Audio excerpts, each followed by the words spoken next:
ब्राह्मण ने तीर्थ यात्रा के लिए, तो एक जवान ब्राह्मण गरीब था, उसने कहा ठीक है हमको भी दर्शन हो जाएंगे, चलो हम आपकी सेवा करेंगे, आप धन लगा देना। सब हो गया और खूब तीर्थ यात्राओं में हुआ। जब वृंदावन आए तो इतनी सेवा उसकी की उसका हृदय गदगद हो गया। तो उसने कहा गोपाल जी के मंदिर की, भैया तुमने इतनी सेवा की है, हमारी एक बेटी है, हम अपनी बेटी का ब्याह तुमसे। तो बोले देखो हम तो कुछ कहा नहीं, लेकिन आप ही ने कहा है बदल मत जाना वहाँ गाँव जाके, क्योंकि तुम जब बड़े आदमी हो, तुम्हारे लड़का ऐसा। बोले नहीं नहीं बदल क्यों जाएंगे, भगवान के मंदिर में कहते कि हम बेटी का ब्याह कर दें। सारांश में बताया। जब घर पहुंचा तो उनसे कहा बाबा तुमने कहा था ना, तो उन्होंने कहा भाई हमें याद नहीं कि हमने कहा। वो पंचों को इकट्ठा किया, पहले गांव के लोग प्रधान हो सब पंचायत करते थे ना, पंचों से कहा देखो हमने तो चाह नहीं की थी, इन्होंने अपनी तरफ से कहा था। तो पंचों ने कहा भाई कोई गवाही होना चाहिए। हाँ भगवान के सामने, गोपाल जी के सामने कहा था। लड़के तुरंत बोल पड़े कि अगर गोपाल जी आके यहाँ बोल देंगे तो अपनी बहन का। वो जानते थे कोई मूर्ति चल के थोड़ी आती, भगवान थोड़ी इसके ब्याह की साक्षी दे। उन्होंने कहा अच्छा अगर ऐसी बात है तो हम जा रहे हैं वृंदावन। जो कुछ उसके पास चुन्य पुण्य था बेच बाच करके वृंदावन आया। और गोपाल जी के मंदिर में शयन का समय था, तो ठाकुर जी ने कहा देखो पीछे हम आए थे ब्राह्मण के साथ आपके दर्शन करने, यही मंदिर में कहा था कि ब्याह कर देंगे, सुन रहे हो, चल के वहाँ बता दो चल के कि उसने कहा था तो हमारा ब्याह हो जाएगा। जो सेवा करने वाले तुम समझो पागल आदमी क्या, कैसी बातें भगवान से कर रहा है। पर्दा लगा दिया, भगवान का शयन हो गया और सब चले। वो बैठा, सुन रहे हो ना, देखो आपके सिवा कोई मुझ गरीब का साथ देने वाला नहीं, ना हमारे पास पैसा। जब उसने कहा था उस समय तुम सुन रहे थे कि नहीं? अंदर से आवाज आई, अरे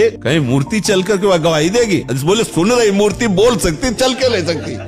भगवान आए लिखल के, भगवान ने कहा यार तुम बात करते हो, तुम साथ तो चलना पड़े, पर हमें वृंदावन में खाने पीने को मिल रहा है, तुम साथ चलोगे हमें कुछ खाने पीने को नहीं मिले, कैसे? विनोद। उनका हम पहले पता था कि जो है गवाही देने वाले खवा पिया के लाया जाता है, तो बोले इसीलिए हम कुछ हमारे पास था वो बेच बाच के लाए, खाने पीने की तो चिंता नहीं। तो बोले हम पीछे पीछे चलेंगे, तुम आगे आगे चलना। भगवान ने कहा, बोले हमको देखो फुसलाओ मत, हमें कैसे पता चलेगा? बोले नूपुरों की झनकार तुम्हें सुनाई देगी, और जिस समय पीछे तुम मुड़ के देख लो फिर हम आगे नहीं जाएंगे। ठीक है। भगवान को जब भोग लगाना होता पवा देता हो, पीछे पीछे भगवान गए वहाँ उड़ीसा प्रांत में अपने वृंदावन के ठाकुर गोपाल जी, वहाँ भगवान गए। थोड़ा ही नगर रह गया तो अब उसको लगा कि केवल नूपुरे सुनाई दे रहे कि आ भी रहे। जो मुड़ के देखा तो भगवान मुस्कुराते बोले देखो हमारा तुम्हारा वादा था, अभी इतने नजदीक आप तो नहीं चलेंगे। बोला चलो भी मत, हमें कोई परेशानी, हम बुला के लाए। पूरे गाँव में गोपाल जी आए, सबको आश्चर्य हुआ वृंदावन से ठाकुर जी। तो आप किसी को साक्षी मांगने की हिम्मत पड़ी क्या? जब भगवान साक्षात, हमें दृढ़ विश्वास, देखो भगवान गए चल के।